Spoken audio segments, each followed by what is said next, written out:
Hello, everyone. Welcome back to the Black Tower Podcast. I am Andrew. And I'm Aaron. And I'm Daniel. Oh, hey, guys. Surprise. We have the powerful YouTube's Daniel Greene on with us.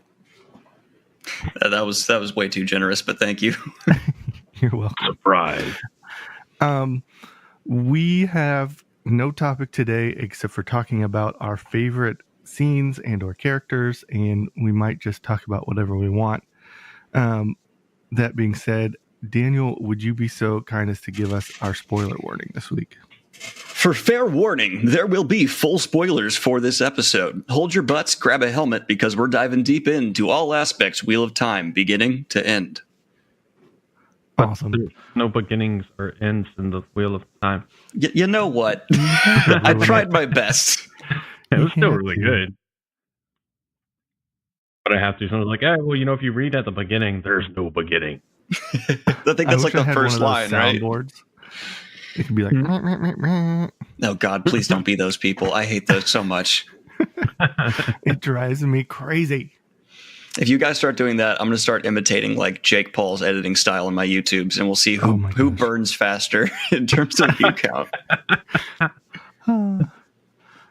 You probably would survive. We would not. Yeah. I don't know, man. My viewers can be judgy. I've gotten like specific messages that are like, I didn't like that one edit you did. And it's just like, okay, well, all right, God, I won't do it again. The jump cut at 2 minutes and 3 seconds was bad. Do it again.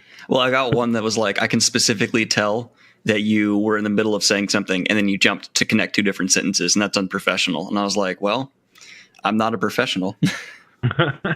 Like, I'm not a journalist. There just doesn't need to be any kind of honesty in my videos. Do you know who I am? Just a boy trying to talk to a girl. No, wrong. That's not what's going on. No.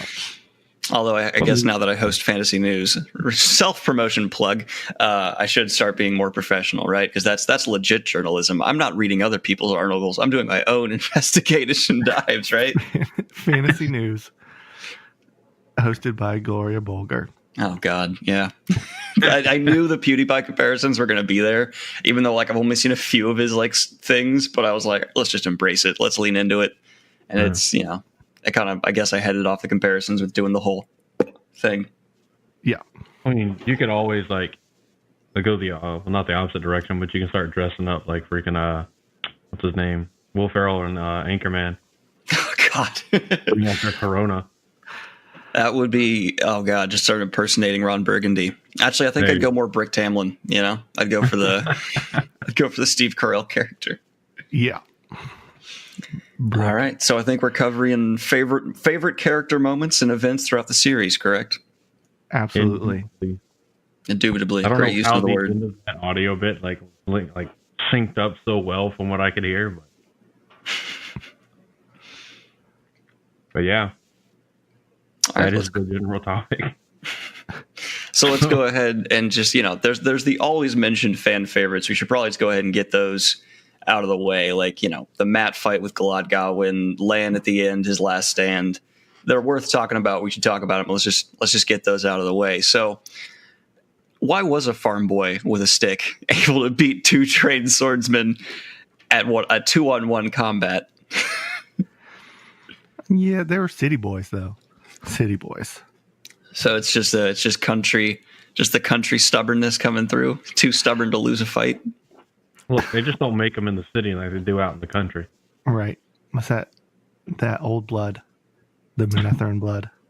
My takeaway from it was Galad and Gawain were extremely good at textbook fighting. But as soon as you throw in someone who's an agent of chaos, which Matt undoubtedly is, you're gonna, and he's not gonna do the sword forms. Matt's gonna hit you in the crotch with a stick. Then that's going to throw the textbook fighting out the window.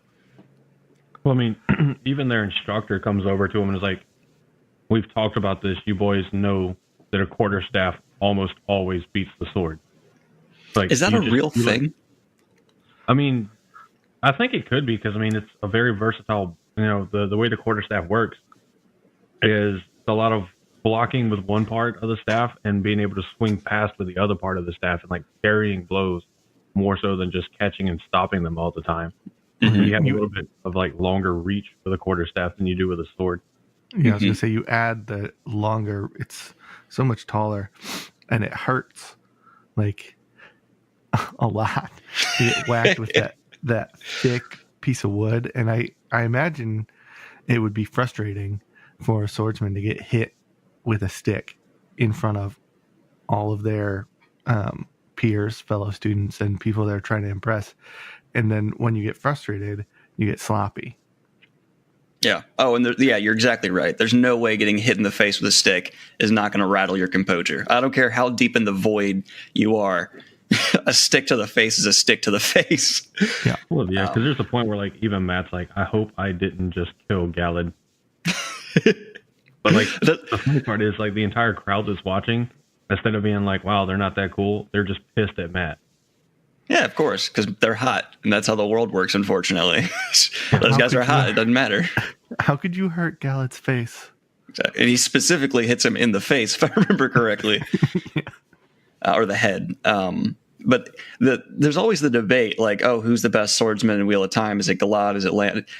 I think Matt takes them all in a straight-up fight. I think if you just gave him a stick and put him in a straight-up fight, he wins. I mean, the bro went toe-to-toe with the Golem and didn't die.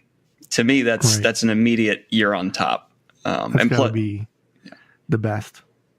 In terms of straight up feats, obviously if you give Rand channeling or something like that, that changes things. But as far as toe to toe, I can't think of a feat better than that.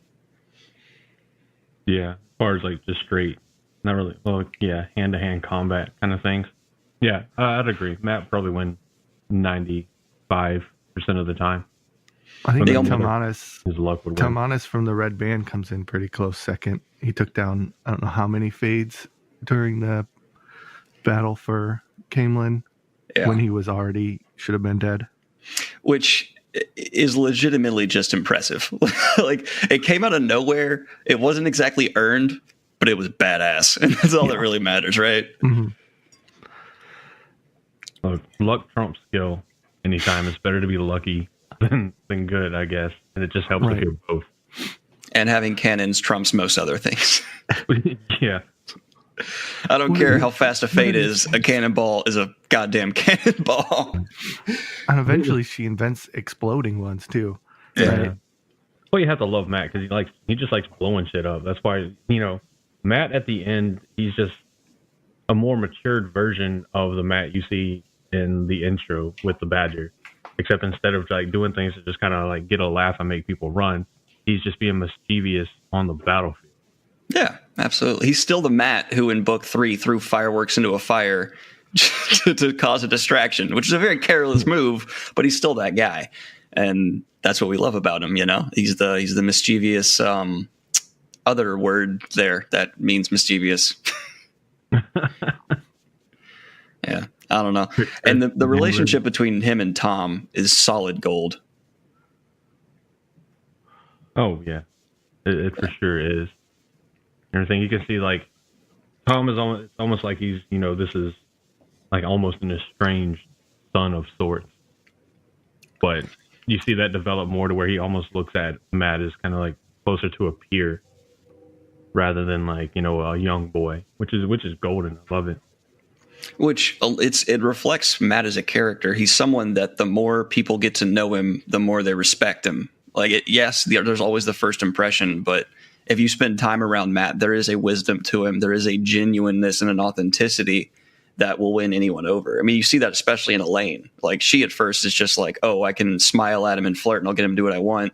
But by the end, she respects him as a general, as a man. Like, there's real growth there. And that's a reflection on Elaine and on Matt, which I really like. Yeah, because even Egwene brings it up to her when they're going to leave Saladar. And she's like, look, he's a troublesome kid. He likes to play tricks. He's a prankster, but he's never broken his word. So when he gives his word, you can trust him to hold to that. Yep. So, it's awesome. I mean, he is my favorite male character. So, and he's a good enough homie that he's willing to give up his eye for a friend. If someone was like, you got to give me your eye to get your friend out of here, I'd have to think about it. Like, I love my friends, but I love my eyes too. He stepped up and did it. Like, no thought, just did it. He knew it. He knew it was coming. He knew what was going to be required. There was definitely like a, oh, God damn it moment, but he knew it had to be done. Sure, at some point he's like, oh, that's what they mean by half the light of the world. Right. Well, it's half the light of the world to save the world, correct? Yeah. Which directly implies if Moraine is the key, and something would have gone down between Rand and Egwene if she didn't step up, which, is pretty clear, but I guess is a definitive answer from Robert Jordan that, if Matt didn't make that sacrifice, game over. So I guess the entire Wheel of Time depended on Matt's left eye. Everybody else is like, oh, we just got to keep Rand sane long enough. That's all that matters. And it's really like, nah, got to make old dude give up his eye. That's all that matters. In reality, it's just about Matt's eye. Yeah. It's a new perspective on the Eye of the World book title. It's like double meaning now. Was that foreshadowing? Oh, my God. I don't think it was, but it'd be really cool if it turned out to be. 100% confirmed it's foreshadowing. We're just going to say it. Yeah, it's foreshadowing. Yeah. Robert Jordan's playing 4D chess, you know what I'm saying? That is one of my least favorite sayings, that people have 4D chess. No, you accidentally did a thing. That's what that means.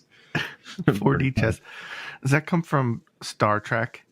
That like multi-level... Yeah, I think that's from Star Trek. I never understood how to play that game. Makes my head hurt already. I play chess quite a bit, and 4D chess is something people do legitimately try to play, and it's broken. It's too it's one of those things where it's like complex to a point where you're like, this is a joke. Like, this is not serious. Yeah. I'd rather play stones.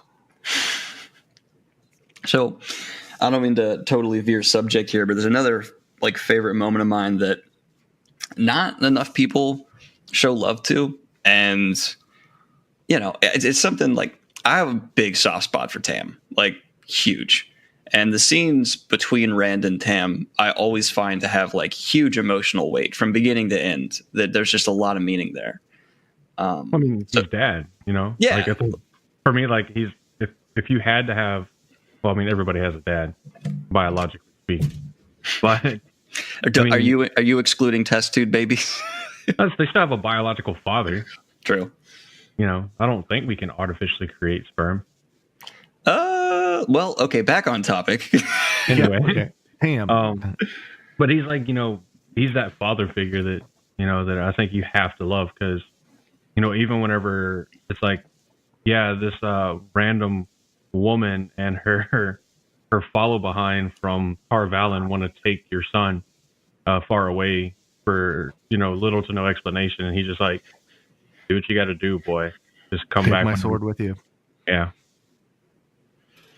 Which, if you take into context, with Rand not knowing how to use a sword at all, maybe not the best call. Like, you don't want to give a weapon to a person who doesn't know how to use a weapon. They're usually just as big a danger to themselves, but. I guess Tam looked at Lan and was like, he'll teach him. Just assumed, When he had already taught him about the void and the flame. Oh, yeah, that's right. As part of his archery. And then, later he comes back and says, it's not about archery at all. Yeah. Well, that brings up a really good question of so Tam can seek the void, which doesn't necessarily mean he can channel, but is it ever definitively ruled out? I mean, nobody ever says he can't channel. Nobody tests him. Yeah. Nobody. I mean, he's not crazy, and he would have gone mad because the taint was still in. But yeah, but I mean, he never. I think I have a theory that he's one of those people who could learn. He's not. He's never going to channel on his own, but I think he could. Right. He's like. Someone mentioned Ewan McGregor playing him, and I was like, that fits me, because I always have this kind of wholesome vision of Tam, and I don't know, I think Ewan McGregor fits that kind of wholesome vision. Yeah, but I mean, if Tam could channel, he just has that character that he can make the resolve to not do it intentionally and actually be able to follow through on it.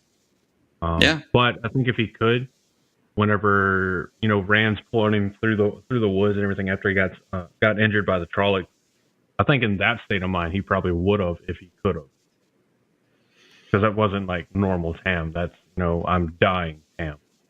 I see what you're saying. It would have been that kind of natural fear instinct that we see where it can result in someone channeling. Yeah. Because, I mean, obviously mentally he was, in his past. So. Yeah. Oh, I don't think he ever did in his past. I mean, I don't think there was ever a point where he was channeling. I just think he might have had the potential. I think it's, it's there. Maybe he knew about it. Maybe he didn't. Probably not. But I just love him. I think whenever Tam is on the page, it's 100% chance that whatever's happening, that scene's going to be dope. Oh yeah. Yeah. I mean, there's actually like, whenever they all make it to Tar Valon and everything, and they're like, yeah, you missed your dad by like, what was it, like a week or two? Mm-hmm. Yeah. Or something like that. Like, home already. We just sent him home with plenty of gold and stuff. It's just kind of like, you're actually like legitimately kind of like, oh, like I missed him. Yeah. And it shows he's a father who cares. Like, that dude just went across the known world to check up on his son where he might be. And they had to like, I think it's like they had to like, how long did he wait? Like, how long? He basically demanded not into the Amerlin, right? Yeah, he did. It's a badass dude. Where's my boy? And I think the Amerlin's only required to have meetings with women who request it. So the fact that he was stubborn enough to get one, mad respect. Yeah, definitely. But there's so many father figures to Rand throughout the series. It's kind of interesting how we have Tam, obviously, then it shifts to Tom for a minute, and then Lan is the most prevalent, honestly, for the longest throughout the series. I mean, Lan, in the character development that Rand goes through, Lan is maybe one of the strongest influences we see there into the man that Rand is trying to become. Well, yeah, that's because, Rand doesn't know his father's history like we do. He doesn't know that he fought for Ilion, because when he sees the sword, he's like, where the hell did that come from? Mm-hmm. And he's left with all these questions like, my father is a blade master? Like, that doesn't make any sense. He's just from the Two Rivers, and, we know, no, your dad's done some shit. And he's been really good at it. Like, he's an outsider. They rose as high as an outsider can in the Ilion army. Yeah. Your dad has killed people. That's what we're implying. He's killed multiple people. Yeah. I don't know. I've been through so much shit as a family. Two children that didn't survive. I think one was stillborn and one died right after birth with a carry out the war. Which the implication there is the pattern was just not going to let Rand have a sibling because it needed to be just him, I guess. But that's a rather dark interpretation of that. I guess the pattern always isn't the nicest thing. Well, it could have also created the impetus for him to be like, look, we want to have a kid. Here's this random baby where I happen to be. The pattern must will it for us to adopt instead of having our own. Yeah. And also, Rand's bio mom is a total badass for being that pregnant and going into a war. That's pretty impressive and reckless. Well, the Maidens of the Spear are not typically known for their self-preservation instincts. They're going to throw themselves into it and kill as many wetlanders as they can. And his mom just died during childbirth, right? It wasn't that she was killed no, she died during childbirth. Yeah. That's what I assumed. Yeah. I mean, they're almost like, do you ever watch like Jimmy Neutron growing up? Yeah, of course. Remember that one kid was always like, slap, slap, slap, clap, clap, clap? That guy? It's like the Maidens, but just like stab, stab, stab, run, run, run. Give birth real quick and continue. Yeah. What are some other really good scenes? Talking about Tam Althor, I think one of the good underrated scenes that I found of his is they're camped. I can't remember if it's in A Memory of Light or Towers of Midnight, but they're camped in the woods outside Camelin, and Rand comes to him and he doesn't have a hand, and there's a whole sparring scene where he's teaching him how to let go and seek the void, and that his hand doesn't matter. I thought that was just primo. Yeah, especially with the last time they met being so horrid, that's when Rand snapped on him. It was right before, it was like that was the last time they met. Right before then, there's a lot of layers to that scene, and it shows like, I don't know, it showed the fatherly love never dies, no matter what your kid goes through. Of course, you're going to still be there. Yeah, and I think that is Memory of Light, by the way. I'm fairly sure. Yeah, that's what I'm reading right now is A Memory of Light. I think I just read that like a day or two ago. Oh, are you on your first read of the series? I am on my first read. Oh man, I hope I didn't spoil anything. I apologize. No, I'm pretty well and fully spoiled at this point. Oh, okay. Yeah, it's kind of unavoidable if you're going to be talking on a podcast like this. We've been doing this show, and I keep finding little things like I kept telling people that Vannon, the bag of suet, was one of my favorite minor characters, you know? Mm-hmm. And then he goes and tries to steal the horn of Valir, and I'm like, son of a bitch. You were my brother. I was defending you to people. Exactly. No, there's so many side characters that have like nuance and arcs, and that was something that Robert Jordan took the time to make sure there was a point to every character. Yes, there's 1,000 some characters, but there really is a point to, I want to say 80% of them. Like, of course, there's some where it's just like that's an A to B character that's meant to get you there, but even the smallest ones, especially like Uno, he changes. Like there's a arc with Uno, not the deepest one, but it exists. Well, if it wasn't for Uno, who would have taught Elaine how to swear? Yeah, and it was amazingly entertaining to watch him trying not to swear around Nynaeve. Bloody flaming! I'm sorry, mother. There's those are some great moments with him. Exactly. And just harkening back to that scene with Tam and Rand in Memory of Light, I really appreciated. I don't know how much this is Robert and how much this is Brandon, but I assume at least some of it was Brandon. Having those smaller moments in a book that is so massive in scope really helps ground the events of it, because it would have been really easy to have the last battle just be this massive army clashes with that massive army, and this character watches and does these things, but it takes its time. It's why it's so freaking huge, but it doesn't forget to reground you in the moment and what's happening. It comes to mind, I was reading a scene where the Fail is getting ready to move a supply train to the field of Marilor, and he takes the time to have a couple of the guards sitting and discussing why it's important that they're guarding a supply train. And it seems really mundane, and even to them, the guards, it seems really mundane, but it's a little touch that humanizes side character, even like third or fourth level side characters.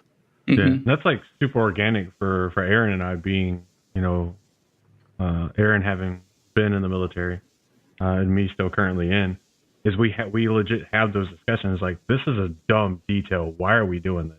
Yeah. This is a waste of my time. And then, leadership's always like, no, you're contributing to the greater good. There's a bigger picture here. And, just like, most of the soldiers are like, yeah, whatever. Either that or you're doing it because I said you're doing it. Yeah, that's more often what it is. Yeah, not the most pleasant reason, but you always have to think back to the stories of people who are on the smaller guard duty. They're the ones who have very often spotted the things that are going wrong. They, it's the chain of events. There was the one Olympics that got attacked where it was just some guy watching a door was able to spot, oh, those people have guns. And then they alert the right people, and that's why that hostage situation wasn't much worse. They were able to respond so fast. Was that Salt Lake City? I believe so. That was the one where the media kept reporting live the police movements, so that people inside with guns were just like, oh, the police are there? Thanks, media. Yeah, thank you a lot. So much. Appreciate it. Terrorist by association. Yeah. Like, I support freedom of press, but how about you don't when it comes to police? I support like reporting on the police, obviously, but not live, not while things are going down. Yeah, and there's so many times that you see that, like there's a helicopter showing live images of the police movements on the street as they're getting ready to break into a building where the terrorists are, and you're like, okay, so now they know we're coming. Thanks. Because they can have on the TV too. Right. So I think going back to what we're talking about, as far as the topic for the episode, not the cops. Hey, let's get back to our episode. Yeah. One of my favorites, and not for the, I guess, more R-rated reason. This my favorite. Aaron and I have talked about this before with the White Tower. Is the sex igloo. Oh God. Yeah. Well, it took 25 minutes to get to the sex igloo, guys. Hey, it's a very important scene. I mean, especially like on a reread, because this whole time, having already known what's coming up, I can more easily see the tension between Avienda and Rand building and building and building, and the way she's acting. You're like, there's something going on. She had to have seen something in Ruiden making her act this way towards Rand, and it's almost that kind of like kindergarten, elementary school, like, well, they pick on you because they like you. And it's pretty much what it is. She's such an ass to him so many times because she's torn between, her concept and the Ale tradition of Giotto, and not only feeling herself starting to, fall for Rand, but knowing from Ruiden that is a future, and a future that leads to a better outcome, rather than than not. So she's like, well, I promised my near sister that I was going to just look after him. I didn't mean this way. And she's like, but it has to be this way. And I think it's like one of those nice moments where you actually get to see, not just Avienda, but an IL be, kind of tender and everything. And to me, it's a really sweet scene. And of course there's that, like, finally, she gives in. Rand finally gets, something good happens to you after you find out that you're going to go insane and die.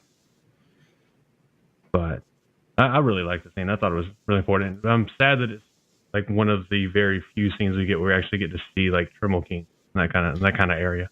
Yeah. And the relationship between Avienda and Rand, I've said before, is my favorite romance that Rand has going for him. And the fact that Avienda doesn't get more time in the series devoted to her, I think, is a real crime, if not the biggest crime of the series, because she's a fantastic character. And the culture clashing between the two is what really made me believe in their romance. I mean, right after that scene, you have Rand being like, so we're going to get married now. And she's like, what? No, you weirdo. Like, we're not going to get married. Yeah. Were you not paying attention? I've been telling you all about our culture and you don't know anything. Exactly. I mean, she's like really scandalized. She's like, you can't even ask that question. Yeah. Like, okay, I like them. Like, so often in fantasy books, when there's other cultures, the ones that are closer to ours are followed still. But really, throughout the Wheel of Time, the Aiel culture dominates and trumps the wetland culture repeatedly, and that relationship included. She's like, no, your ways are savage. We're going our ways. Like, you weirdo. Like, I'm not marrying you. We're not going to go live on a farm. This is weird. And I like that. I like that there's the different route of the other culture actually coming out on top and being the one that's respected and followed. Right. She does get corrupted somewhat by Elaine and her baths and her silk skirts and stuff, but yeah, but she hates it the whole time. She always rejects it afterwards. She hates it. She hates it in public and when everybody sees her. But like the times where Rand walks in on her, like the first scene, like after that, where he walks back into his bedchambers and she's actually bathing, like at the sink, like using water to clean herself rather than a steam bath. She's like so legitimately embarrassed that it's just such a funny scene for us. Yeah, I love that. And I wish those two got more time together because I liked their romance so much. And the time they did get together was so similar to so many of my relationships. Very relatable. Not being able to understand each other. Is that what you mean? Just constantly bickering. And, I like me some strong women. And there's no stronger woman than Avienda. Look, man, if you can't stab me with a spear, this relationship ain't going to work out. Pretty much. And then seeing who they cast for her is going to be interesting because there's a very specific type of person who can embody Avienda well. And that's going to be a neat little gap to fill. Oh, yeah. I can't wait to see just any of the castings officially. It's probably going to be mostly unknowns. Yeah. I think that's good.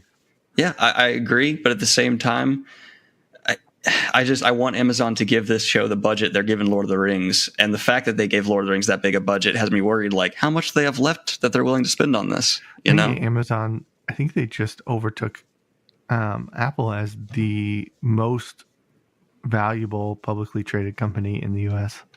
Really? Because Apple just became worth over $1 trillion. Well, that's just like cash on hand. They have over $1 trillion. So maybe, yeah, that makes sense because Amazon's actually spending their money and making it worth something. Right. Completely So unrelated to Wheel of Time. I had just seen that headline on a TV. I was eating breakfast with my brother the other day at a diner. Oh. But no diners in Wheel of Time, guys. No. Just inns and innkeepers. Just in taverns. And barmaids. And you never trust a skinny innkeeper. Never trust a skinny. Any free time, they're like, a skinny innkeeper, and they're going on and on about how clean his inn is. I'm like, but he's skinny. Dark friend. Walk away. Speaking of another small moment I really like, Robert Jordan really humanizes a lot of the Forsaken, which I like. He makes them feel like real people who are flawed and have motivations, and their flaws are often their downfall, which if they didn't take the time to humanize them, those flaws wouldn't feel as realistic.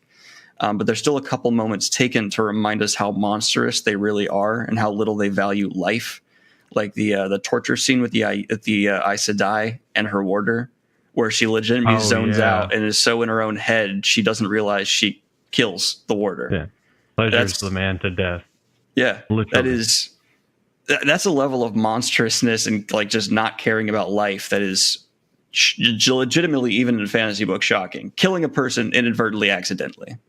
Oh, yeah, but then like how she reacts to it, she's not like, "Fuck, I fucked up." She's like, "Oh no, this plant died," and then she hears the Aes Sedai screaming, and she's like, "Oh, this could be fun." Yeah. And you're like, good God. Yeah. But speaking of like scenes with the Forsaken, is the one where Grendel and I think it's Robin meet. Robin. I think it's how you say his name. Ravine. Ravine, yeah. And Grendel's just like, well, here are all my pets. You know, this used to be the king of here, and this is the lord and lady from there, and all this other, and you know, and you're like, okay, and you know, you can tell they're kind of. It's funny to see Robin turn the manipulation on Grendel, because obviously she was the one that brought him in, and has been manipulating him and saying you're going to do this because I say so, and he turns it on her. So you see that inter struggle for power. That's, I mean, honestly, to be fair, that part is pretty cliche and normal for, you know, the dark side of most fantasy series. But you know, you get this kind of like human reaction for them where they're sitting there talking and this gets turned around, and then you get right back to monstrosity when Ravine just opens up a traveling portal and slices the dude in half. Yeah. And Grendel's just like, she doesn't even care. She's like, someone clean up this mess. Yeah. It's the perfect example of how everything's a chess piece, but they're so self-centered and they're so not actually serving the shadow. Like, so few of them actually really serve the shadow. They're all egotists who are after their own ends. And while I think they fear the shadow, they're very rarely working to actively achieve the shadow's goals. It's funny they fail so often in their plans or to put forth the shadow's plans. And who is it in the Memory of Light? It's like, it doesn't matter if we fail. The Great Lord never throws us away. Yeah. He doesn't throw away tools. I'm like, well, maybe he should have. Well, isn't there's one that gets reborn and like their name literally translates to like last chance? I know Moradin's translates to death. Right. I'm not sure which one. There's two that are reborn. Yeah, there's two that are reborn at the end, and one's reborn ugly, and the other one's reborn as last chance. Okay. Yeah, so he's clearly not. He doesn't have infinite patience. I think it's land fear is last chance. Speaking of favorite moments, the confrontation with the Dark One and Rand at the end could have been so many different interpretations of that. It could have been a physical fight. It could have been all these things. But having it be this very calculated, logical thing where the Dark One is just, he literally addresses Rand as adversary. To the point, you can tell he's done this so many times with Rand. He doesn't even see them as a person. It's just the adversary. I loved that. It was unexpected. It was jarring at first, but it makes sense. It fits the world. And it's a really brilliant way to have a climactic, intense showdown that's not just good guy throw fireball. Yeah. And by the way, it was Lanfear that was reborn as Sindane, which translates to last chance.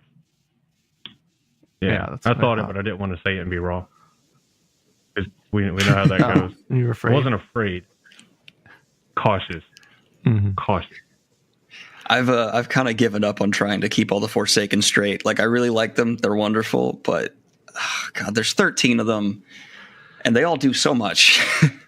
They're bringing in new members. They're switching bodies. They're switching genders. Who knows what's going on? Which brings up the Mazrim Taim conversation and a lot of great moments with him. I really dug his whole arc, and he's one of the best characters to really pay attention to upon a reread, because there's a lot going on with him internally and externally. Because when you know he's going to go dark side, to use an out of universe term, beforehand, you can see little things like he'll stiffen here or take a deep breath there, and you're like, yep, Rand's just slowly pushing him away from the light with everything that he does. He should know better. Louis Theron should know better. Yeah. Well, I've heard people say that Mazrim was already aligned with the Shadow when he first came to Rand, but I'm not sure what their source is on that, and I'm not sure if I 100% believe it. I think he was eventually turned by Rand's almost contempt for him at times. Yeah, I think I could see that. Yeah. And Rand thinks he's giving him honors or giving him a promotion or whatever. Yeah. Well, Taim never stopped seeing himself as above Rand. Like, the entire time, he's just, every time Rand gives him an honor, you can tell internally he's just like, this kid, God damn it. Like, why am I listening to him? And then some of Rand's greatest failures, Taim witnesses, which reinforces, I think, his view of Rand. Like being trapped in a box by a bunch of Aes Sedai. Right. And he teaches him so many things, too, that he wouldn't have known. Yeah. Taim is an underappreciated character who has a lot of nuance to him that I really enjoy. Yeah. I mean, you have to have him. The way he acted and everything, the way he was, how he goes in the end didn't really surprise me. I don't think it surprised many people, because, all the other Ashman for the most part are like, Rand's here, let's, show him the respect he deserves. And Taim is just like, I do what I want. To the point where he just goes and joins the Shadow. Like, I'm strong enough. I'm a chosen now too. So I'm going to kill you. And it doesn't work out, but yeah. Yeah. Well, I like that Rand left the Black Tower to be its own entity. It makes a lot of sense because you don't want it that tied to the Dragon Reborn, and having the Black Tower solve its own problems. Well, it came at a very high cost. It means after they have won that battle, they're on extremely firm ground because they become united, they become their own entity, and they have their own voice and weight behind them. And that's seen with that, I'm not going to say the very end stuff because it happens at the end of Memory of Light, but I love that. I love that whole conclusion there. Also, Rand goes after, he discovers that he is the Dragon Reborn and declares it. He's like, well, I need to set things up, which we see with the Dragon Pact, or the Dragon's Peace, or I think is what it's actually called. And he's like, I need to set up everything to where it'll be stable without me because I'm not going to be here much longer. And I think that's another reason why he only pops in and out of the Black Tower to sit there and be like, all right, how are things going? Here's more stuff to motivate you and reward you for doing a good thing, which I think most of the Ashaman dedicated soldiers, they appreciate it. Obviously, Taim doesn't because he's like, man, fuck these pens. He doesn't even wear them. But yeah. So that's a lot of forward thought, which I think is definitely a product of history. Talking about in the series, the history we've seen and what happened in the world after the death of Arthur Hawkwing. But real life, that could be inspiration from, I don't know, pick an empire from human history. And that the leaders die untimely or suddenly, or they're just so greedy they don't set up things for after they die, and everything falls apart and goes straight to shit. And in the books, Rand, like, I don't want that to happen this time. Yeah, which the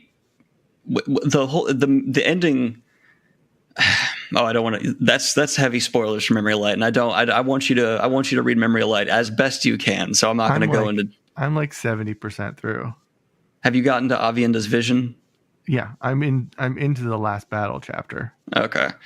Avienda's vision makes it very confusing to me of whether or not the Dragon's Peace works at all. Right.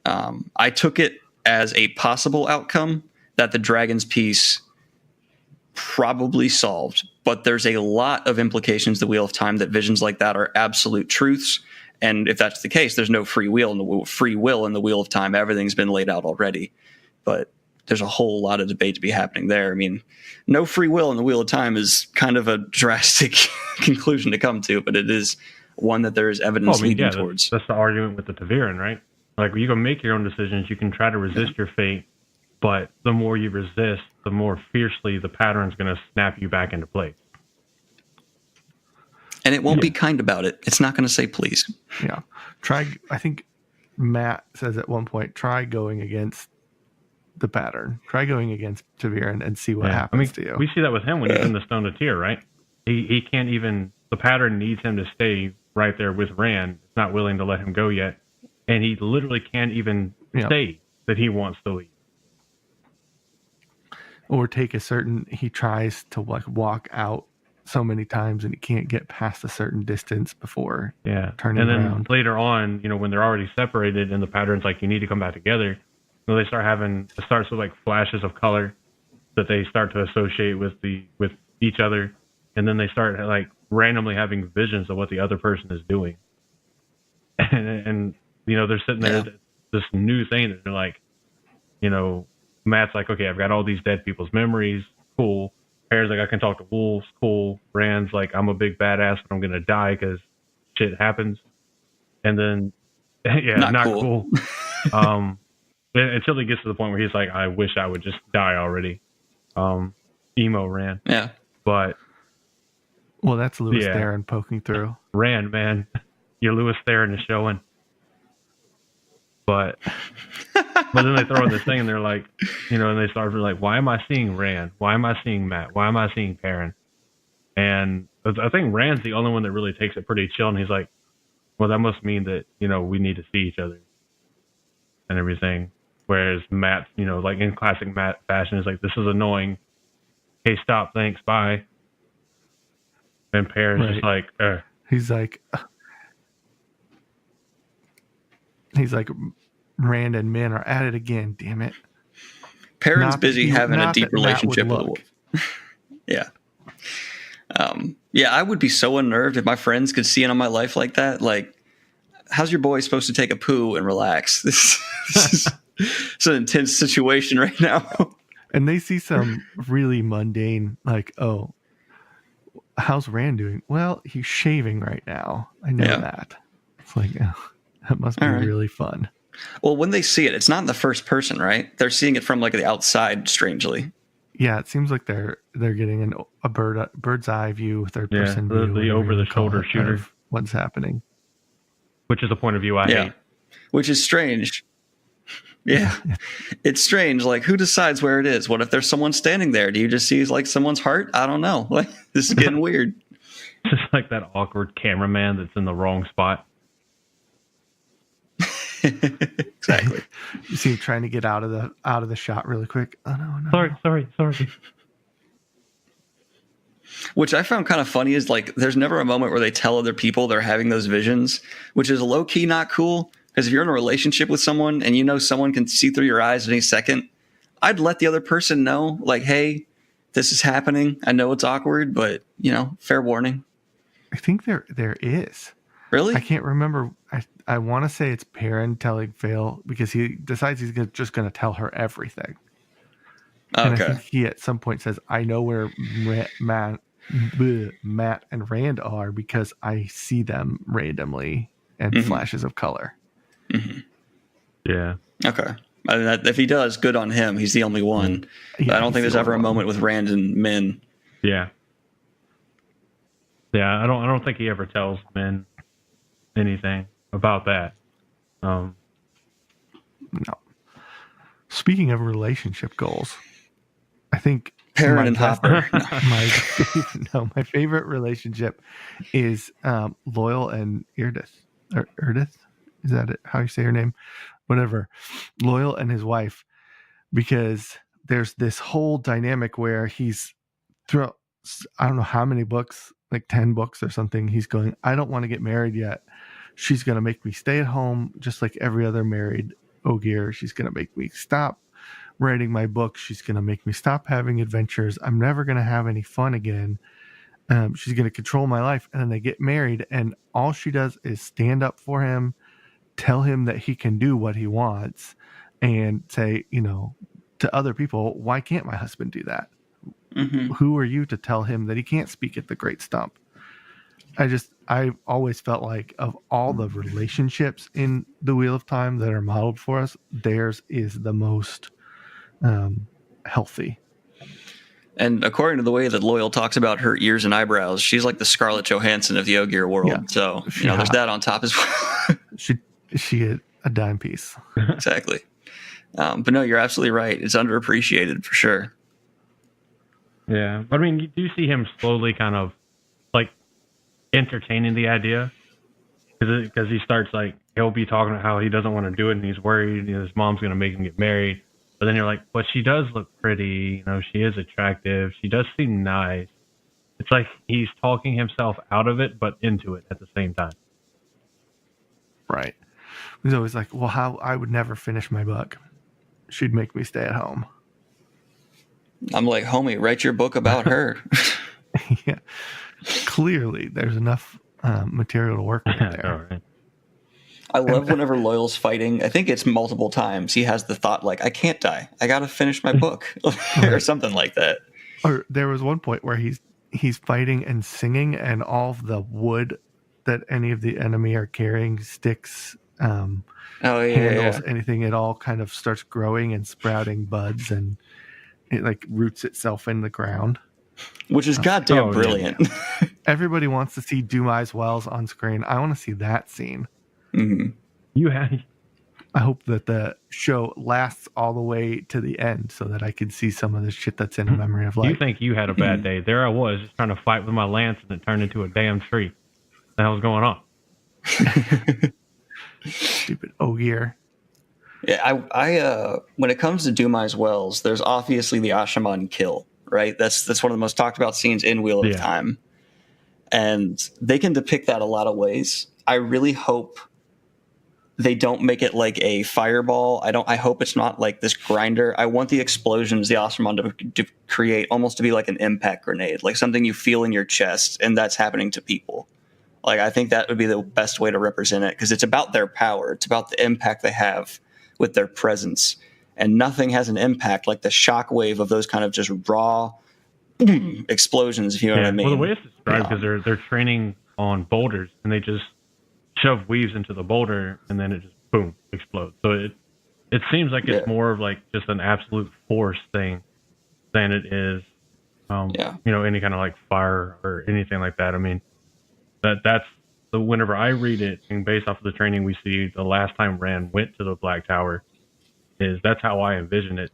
Is it's not like, because if they were shooting, obviously if they were hitting them with like wave after wave of flame, they would have been able to see what's coming at them, but the way it reads, they had no idea what was going on. Just people take a step forward and their head explodes, or their chest explodes, or Right.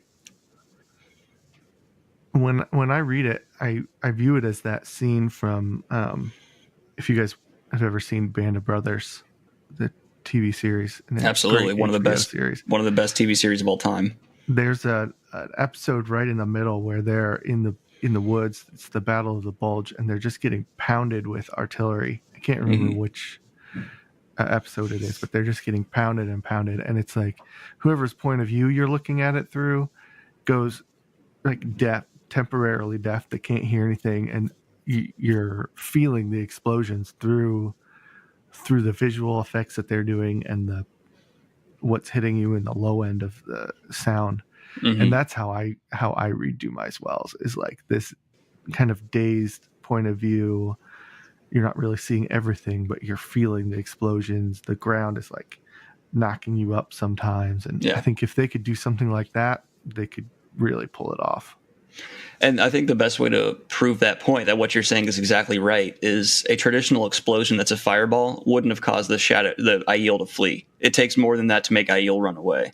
It takes something like you're talking about, where it's this rain of just disorientation and absolute, you can't fight that. It's something you cannot fight, because that's what would cause the Shido and the Aiel to run away. Yeah. All you can do is like grab onto something and hope that you don't die. Yeah, pretty much. And that is going to be one of the most graphic scenes, if it's done right, probably ever put on television. Yeah. Which is another reason that Amazon Prime is a good fit for, because they can really do whatever they want. Have they done a very adult show, though? I've never really watched an Amazon Prime original. They've got quite a few shows that are adult oriented. A lot of their stuff is rated MA, mature. Okay. I mean, some of it's comedy, some of it's police procedural type shows, but I don't know if they have any fantasy type shows yet. Now they're going to do Lord of the Rings, then they're going to do a 1-2 with Lord of the Rings, then Wheel of Time. Yeah, which I don't know about Lord of the Rings. I mean, it's been done. It's been done perfectly. You know what I mean? Like that trilogy is just phenomenal. How do you top the Peter Jackson Lord of the Rings? Oh, clearly with the Hobbit trilogy, right? Oh, no. Oh, God. If I could forget that ever happened. I think there are good moments in the Hobbit trilogy. The problem is I like the guy who they got to play Bilbo Baggins. Oh, yeah. He was fantastic. And you have, what's his name, coming back as Gandalf, and he's amazing. Yeah. Ian McKellen, is that his name? Did they do some digital de-aging on that one? No, I think he just honestly looks the same he did, so it kind of worked out. Nice. He's one of those guys that when he was 50, he looks 70, and now that he's 70, he still looks 70. He still looks the same. Yeah. You just age to a point and you're like, I'm going to stop here. I'm good. Yeah. Now, if I could do that right now at 24. I mean, that would be nice, but I don't know. Apparently Tom Cruise somehow did it. Scientology, man. Well, he sold his soul to the alien overlords. Exactly. So let's kind of close this out with just asking the question. I've asked this before to my audience, but I'm very curious about you guys. What scene are you most looking forward to seeing being brought to screen? Go ahead, Aaron. I think the answer to that is two things, because I want to see the first season, so I contain my answer to the first season, and I want to see that opening scene of the first chapter where it's just the two of them on the road with Bella. And I think that if they can do that right, it'll set up the whole show to be done right. And if they mess it up, then a lot of people are going to stop watching. So for the sake of the show, I'm really pulling for that scene to be done and to be done right. Good answer. Honestly, you stole my answer, so I need to be thinking of a new one. Nice. Yeah, it's a hard choice. There's so many that I really want to see.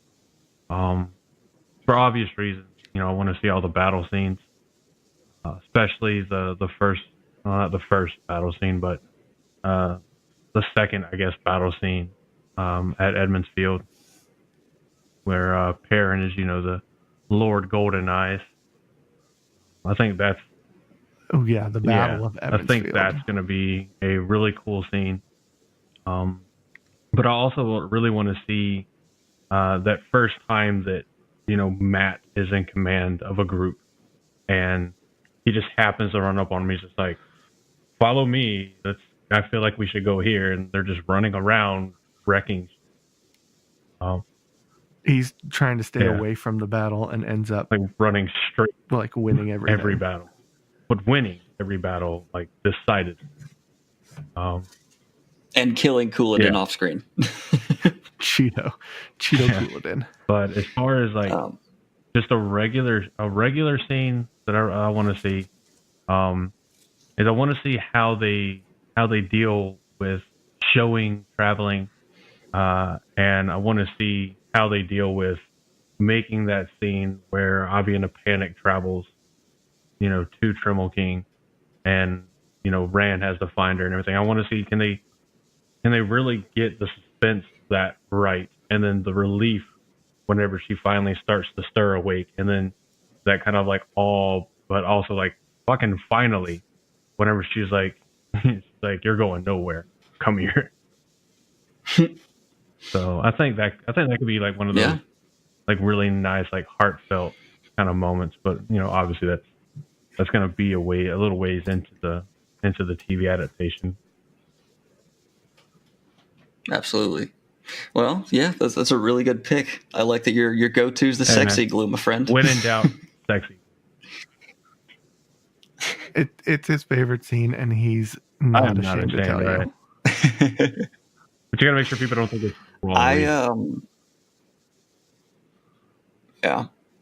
I think the one besides the opening on the road, which is a phenomenal answer. I'm glad you chose that one.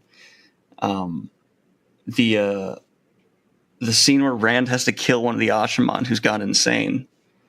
That's to me the moment where Rand really stops being the innocent farm boy in every way, shape, and form, and becomes the dragon right there. Like that is his transition into maintaining eye contact with Taim while he takes care of this insane Ashaman. That's a moment that needs to be handled really well, and if it is, it could be. If they've developed Rand the character the most, that scene will have so much impact on the audience. Because it's when he really starts to feel the weight of his responsibilities. Yeah. Yeah. Absolutely. I think beyond the actual battle element of Demise Wells, how they depict Rand himself when he comes out of the box, and just like how he's acting, if they can convey that change from the Rand we see prior to his imprisonment to the Rand that emerges from the box, if they can portray that well, it's going to set the stage beautifully for the rest of the series, and it's going to make the scene where Rand just kind of accepts Louis Theron finally, melds their memories, and like becomes what does the fandom call it, Zen Rand, where he's just like at peace with everything. Nothing like excites him, but nothing like angers him. He's just chill. He's like, the will weaves. It is what it is. But it's like everything else. Like there's so much that happens later in the series that if it's not set up right, like you're talking about with that first scene with Tam, Rand, and Bella, that if it's not done right initially, it's not going to be as good when you get to the scenes that so crucially depend on the proper setup. Yeah, there's so many moments like that where it's like the rest of the series really depends on this one being handled right. There's a lot of that because there's these pivotal moments where like it feels like the world turns, the tone of the wheel of time turns. That was actually not intended, but it was a good metaphor. I mean, I think like with the writing team being so many diehard fans, well-versed fans in the series, especially like people like Sarah that have read it so much, I think they're going to be able to super easily convey to the rest of the writing board that maybe doesn't realize it or doesn't know, because surely there's going to be some people involved that aren't as well-versed in the series as others. That's just the nature of any kind of book series, and they'll be able to convey like, no, you don't understand how crucial this scene is. And they'll be able to like not just say it's important, we need to do it right. They can sit there and be like, this is why it has to be right. And if you don't do it right, you're going to hear about it from the fans because they're going to be pissed. Well, I think no matter what they do, they're going to hear about it from the fans, because so many people have so many different things that are emphasized for them in the series based on how they view it through their own lens of their experiences. If you want to use another buzzword, we're doing buzzwords today.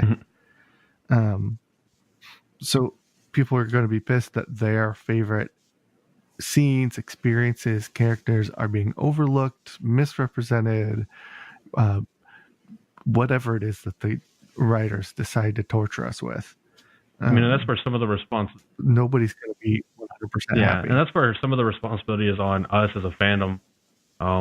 As fans overall, those of us that, Daniel doing YouTube, all the podcasts are out there, the podcasts that are sure to come out, the other YouTube channels that I'm sure will be coming out when this hits, whenever we actually get to start seeing the series, if not a little bit before. Is this something that we can kind of lend, I don't want to say aid to the series with is, just like with the Harry Potter series, having read the books and seeing, the shows or the movies rather, there's a lot of stuff in there like that's not right. And, like the scene that I always talk about is in the Sorcerer's Stone, Harry goes through hundreds of wands, but in the movie there's 3. And, even I was like, that's bullshit. Like that's not what happened. But we kind of have a responsibility as a total fandom, and hopefully the content creators, we can, if I can say we, like superimposing that we're content creators, but if we can kind of like work with them, like, look, we all have things we really want to see, and we want to make sure the series is done right because we want it to do justice to the series that we love so much. But we have to understand that to make it a legitimately feasible series, you can't include 100% of everything from every book from every page.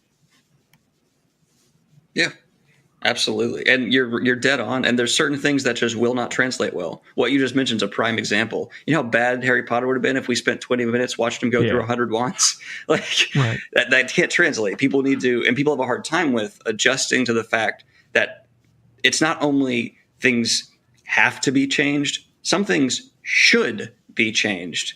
And it's really hard for a lot of fandoms to really grasp the idea of, I shouldn't say fandoms as a whole. Certain individuals within fandoms. It's called a TV adaptation for a reason. It has to be adapted to fit on the screen, and for there's going to be people that have never and will never read the actual books, but they'll watch the series.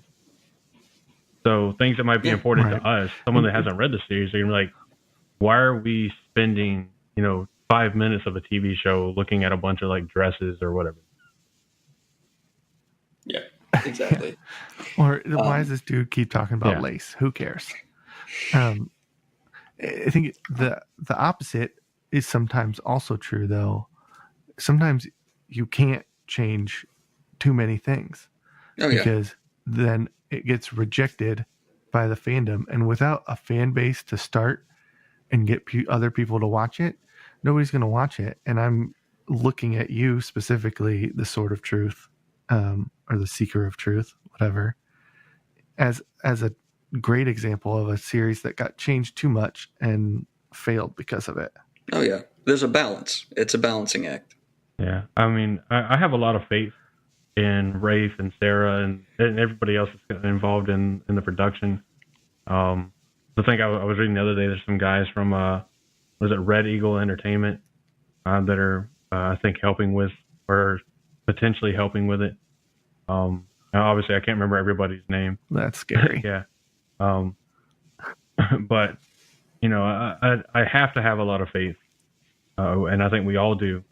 And then because we can already see, like, Rafe is very engaging with the fandom on Twitter and very receptive. Sarah is as well. Beyond the Wheel of Time dance parties that we've all come to love and enjoy. But they're showing that they're not just talking to the fandom; they're talking with the fandom, and it's a great thing. And there's so many people that are talking about this in all the ways. You have the normal press releases from news outlets or online articles, and things like DragonMount.com and Tarvalon.net with their areas of discussion. And then we got a couple of you wonderful people on YouTube. Because I think there's Civilization EX has done a couple of videos. obviously, I've heard about this guy Daniel Greene that's done a couple of videos, and they say they're all right. So, yeah, I think we're actually going to wrap up here in a second. But Daniel, if you want to take this moment to plug your whatever you want to plug. Oh yeah, I mean, feel free to follow me on Twitter at Daniel B. Greene. If you put in Daniel Greene on YouTube, I at least hope I'm the person who comes up. I'm pretty sure I am. And if you want to talk about Wheel of Time, fantasy in general, and controversial opinions where people yell at me, feel free to go ahead and like, subscribe, and all that stuff. Hit the like button, smash the subscribe key, ring the Get the notification bell. We're going to give you 18 V-Bucks. My soul does die a little bit inside every time I have to recite that at the end of my videos. The self-promotion aspect of it is hard. It is. Talking as somebody who's just starting to get into it, to sit at the end and ask people, okay, go here and do this, or go on our iTunes thing and leave us a review or whatever. It's just, it feels off. Yeah, I don't like doing it every time because you feel like you're just constantly pegging people with the, give me. And I know for myself, and I believe Aaron as well, and I'm sure the same is true for you, Daniel. We're not doing this because we want to get something from everybody else. We're doing it because it's something we enjoy, we're passionate about, and we want to give something back. And, to the fandom that we already are in love with. Exactly. Well, I can honestly say you guys are off to a better start than I got off to. I respect what you're doing immensely, and I only look forward more and more into how you guys will improve in the future and help promote and keep the series community wholesome, strong, and growing. Oh, thanks. Thanks, man. That means a lot to us. I am going to wrap up. I think it's a good idea. For those of us here at the Black Tower, we've really enjoyed this particular meeting, and I just want to say that my name is Aaron. And my name is Andrew. And may you always find water and shade. And walk in the light. And that do it.